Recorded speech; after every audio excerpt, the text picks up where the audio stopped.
ख्वाब अच्छे और बुरे नज़र आते रहते हैं और ये नबूवत का 46वां हिस्सा बनता है। जब किसी को कोई अच्छा ख्वाब आए तो वो सबसे पहले तो अल्लाह का शुक्र अदा करे, अल्हम्दुलिल्लाह कहे और कोशिश करे किसी को बयान ना करे। हाँ, कोई मुअत्तक़िद हो, एतमाद वाला बंदा हो, फिर उसके सामने वो बंदा बयान कर सकता है, जो उसकी ताबीर को सुन के अच्छी बयान करे, उसकी ताबीर को जानबूझ के अपनी दुश्मनी और अदावत की वजह से उल्ट ना कर दे। तो लिहाजा बेहतरीन ये है कि किसी आलिम के सामने बयान करे, वरना खुश हो जाए, अल्हम्दुलिल्लाह कहे, अल्लाह से दुआ मांगे कि अल्लाह तूने जिस तरह मुझे ख्वाब दिखाया ताबीर भी इसी तरह हो।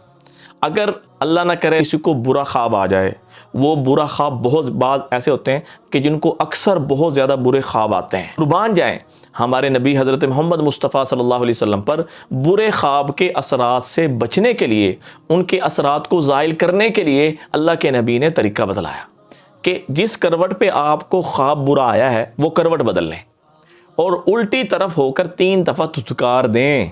इससे क्या होगा, असर ज़ाइल हो जाएगा। अगर आप ये बुरे ख्वाब का असर ज़ाइल नहीं करेंगे तो ये मिलता है किताबों में कि 40 साल तक इसका असरात और इसके असर बाकी रहते हैं जब तक ज़ाइल ना करें। और ये दुआ 3 दफ़ा पढ़ लें, आऊज़ु बिल्लाहि मिनश शैतानिर रजीम व मिन शर्रि हाज़िहिर रुया। अगर किसी को ये दुआ नहीं आती तो ये लाजमी कर ले, आऊज़ु बिल्लाहि मिनश शैतानिर रजीम पढ़ ले और ये कहे साथ, ए अल्लाह इस ख्वाब के शर से मुझे, मेरे घर वालों को, मेरे रिश्तेदारों को, ए अल्लाह मेरे अपनों को, सबको ए अल्लाह महफूज कर दे।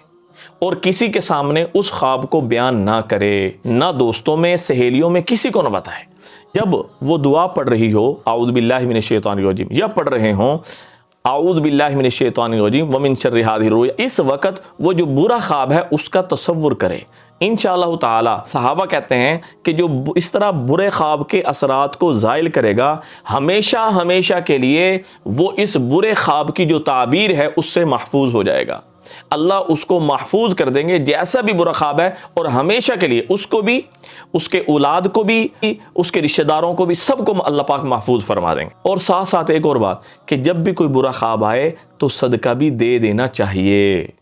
दुआ का एहतिमाम कर लें, करवट बदल कर 3 दफ़ा धुतकार दें, सदका दे दें। इंशाअल्लाह ताला जैसा भी बुरा ख्वाब होगा आप महफूज रहेंगे। दुआ में याद रखें। अस्सलामु अलैकुम व रहमतुल्लाहि व बरकातुहू।